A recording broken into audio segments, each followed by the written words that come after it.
26 দিন পর বেরোলেন, বিক্ষোভের মুখে পড়লেন। কিন্তু কার বাড়িতে যাওয়ার পথে বিক্ষোভের মুখে পড়লেন অভিষেক? সোনারপুরের তৃণমূল কর্মী সঞ্জু কর্মকার। ভোটের পর মৃত্যু হয়েছে তার।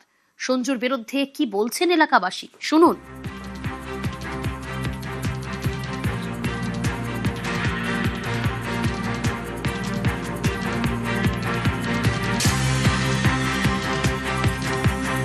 যারা যারা এখানে বিজেপি করতো তাদের বাড়ি হুমকি দিচ্ছে। এমনি মনের মাথায় বলে আসছে যে 4 তারিখের পরে গুলি করব। সঞ্জু কর্মকার সোনারপুরের শাহজাহানি ছিল। যে মরে যায় সে তো তার বিরুদ্ধে কথা বলার কিছু নেই। পিটিয়ে মারা হয়েছে, এটা কি সঠিক? একদমই না। যদি বা কাউকে পেটানো হয় তাহলে সে অসুস্থ থাকতো। ওর বাবা মার গাফিলতিতে মারা গেছে। জমি জমা থেকে শুরু করে দাদা এমন কোনো অত্যাচার নেই যে ওরা করেনি। জমি একটা জমি 3-4 বার করে বিক্রি করে দিচ্ছে। যে মালিক আসলে সেই মালিক নিজে আমার নিজের জমির সাথেই হয়েছে। একদম একদম মানে ওদের সাথে লড়াই করতে পারবো না, সেই মুহূর্তে দাঁড়িয়ে তারা পারা সম্ভব নয়। সোনারপুর সত্যি শাহজাহান মডেলই চলতো, মানে নিজেদের ইচ্ছাদের মতনই ওরা চলতো। সন্দেশকারী যেমন ভাবে অত্যাচারিত হয়েছে ও প্রত্যেকটা মানুষকে সেইভাবেই অত্যাচার করেছে। তো জমি মাফিয়ারই কাজ করতো। তারপরে তো জানছি আস্তে আস্তে আস্তে আস্তে পুরোটাই মাফিয়ার কাজ করে, দালালি করতো।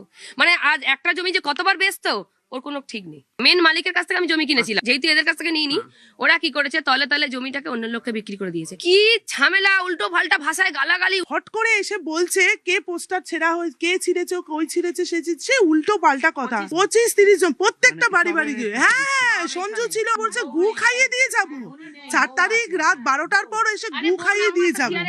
এত বড় হুমকি, হ্যাঁ মারধরের হুমকি দিয়েছে। তো আতঙ্ক থাকতাম তো। ভোটের আগে আমাদের ধমকি দিয়ে দিয়ে গেছে।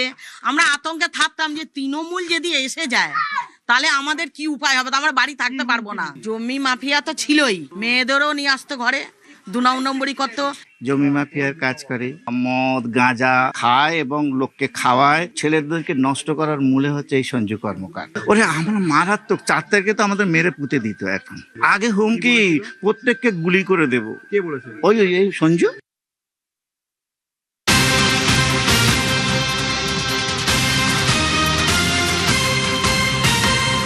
বিস্ফোরক অভিযোগ শুনে মনে হচ্ছে সোনারপুরের শাহজাহান। গতকাল এই সঞ্জু কর্মকারের বাড়িতেই যান অভিষেক। সঞ্জুর বাড়িতে যাওয়ার পথেই অভিষেককে চর চাটি ছোড়া হয়, ডিম জুতো। বিক্ষোভের পর কর্মীর বাড়িতে পৌঁছান অভিষেক বন্দ্যোপাধ্যায়। ভোট পরবর্তী অশান্তিতে কর্মীর মৃত্যুর অভিযোগ অভিষেকের।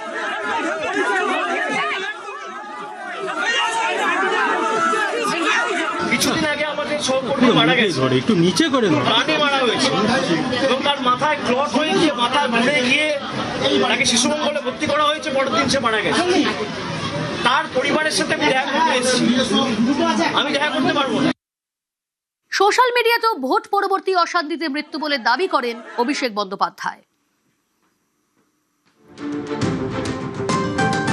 সোশ্যাল মিডিয়ায় পোস্ট অভিষেক বন্দ্যোপাধ্যায়, ভোট পরবর্তী হিংসায় বাংলা বিরোধী বিজেপি প্রাণ কেড়ে নিল। দক্ষিণ 24 পরগনা জেলার ডায়মন্ড হারবারে সোশ্যাল মিডিয়ার একনিষ্ঠ কর্মী সোশ্যাল মিডিয়াতে পোস্ট করেছেন অভিষেক বন্দ্যোপাধ্যায়। একই দাবি করেছেন, আর এই একই দাবি করলেন সঞ্জু কর্মকারের বোন। ওকে আগের দিন মানে 22 তারিখ শুক্রবার হসপিটালে ভর্তি করা হয় মাথা যন্ত্রণার জন্য। তখন ডক্টররা যেটা আমাদেরকে বললেন যে যেহেতু 5 তারিখে ওকে মারধর করা হয়েছিল, ওর মাথায় অলরেডি ওই কারণে মাথায় ইন্টারনাল ব্লিডিং হয়, সেটা ক্লট বেঁধে গেছিল।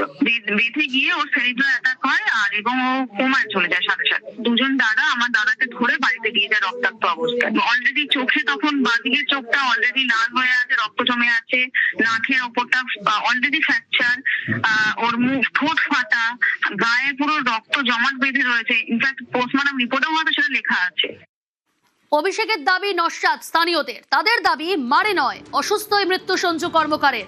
আত্মীয়দের অনেকেও একই কথা বলছে।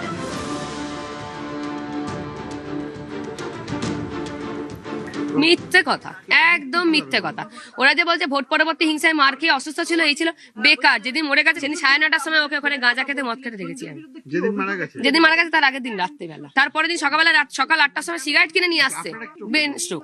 প্রথমে বললো না, পরিবার কিছু বলেনি, পরিবার বলছে অন্য ব্যাপার। আমরা যখন জিজ্ঞাসা করছি কাকিমা কি হয়েছে, বলছে অন্য ব্যাপার, অন্য ব্যাপার। মিথ্যে কথা, এটা পুরো মিথ্যে কথা। সাজানো, অভিষেক ব্যানার্জি সাজিয়ে এটা বলছে। অ্যাকচুয়ালি কিন্তু ও একজন একটা অ্যান্টি সোশ্যাল। মদ খেত, গাঁজা খেত, হুমকি দিত, রাস্তায় দাঁড়িয়ে ওপেন মদ গাঁজা খায়। ভদ্র সমাজে এখনো হয় সেটা? মৃত্যুর কারণ ব্রেন স্ট্রোক হয়েছে। ওর বাবা মা কারুর খবর দেয়নি, বাথরুম করে ফেলেছে নিসারে, হাত পা পড়ে গেছিল পুরো, গাছ ফেলছে মানে কুমোই পুরো শেষ। একটা ডাক্তার এসে প্রেশার দেখলো, একটা ইঞ্জেকশন দিল, দুটো ইঞ্জেকশন দিল, বললো প্রেশার হাই হয়েছে, বলে ও ডাক্তার বের হয়ে গেল। আর আমাদের ডাকেনে জানিই না আমরা। আর 8:30টায় হয়েছে, বাড়ির থেকে বের করছে 11:30টায়।